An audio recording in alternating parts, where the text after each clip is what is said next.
বরিশাল মহাশ্মশানে চলছে দীপাবলি উৎসব। সেখানে আছেন সহকর্মী কাউসার হোসেন, তার মাধ্যমে জানাবো সেখানকার সবশেষ তথ্যগুলো। কাউসার, সার্বিক আয়োজন আপনি কেমন দেখছেন? ভক্তরা মূলত কি বলছেন? তাদের সাথে নিশ্চয়ই কথা হচ্ছে, আপনার মাধ্যমে সেই দৃশ্য আমরা যমুনা টেলিভিশনের দর্শকদেরকেও দেখাতে চাই।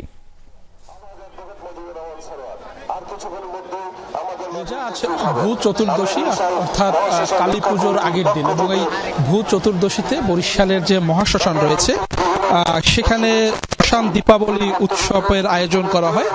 যদিও উৎসব বলা হলেও আসলে এটি উৎসব নয়। এখানে বরিশাল মহাশ্মশানে যাদেরকে সমাহিত করা হয়েছে, যাদের পূর্বপুরুষরা বা আত্মীয় স্বজনরা এখানে সমাহিত আছেন, তাদের স্মরণে বা তাদের আত্মার মাগফিরাত কামনায় বা শান্তি কামনায় এখানে তাদের স্বজনরা আসেন, এবং আজকের এই দিনে তারা তাদের যে সমাধি স্থল আছে সেখানে মোমবাতি জ্বালিয়ে মোমবাতির আলোয় আলোকিত করে তোলেন। এবং এখানে যারা আসলে সমাহিত আছেন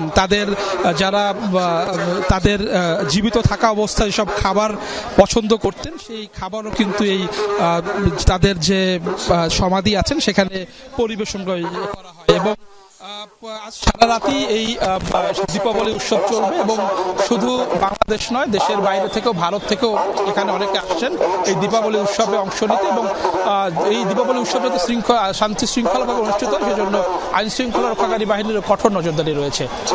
সেই খবরের বিস্তারিত আপনার মাধ্যমে জানছিলাম। ধন্যবাদ কাউসার আমাদের সাথে যুক্ত হবার জন্য।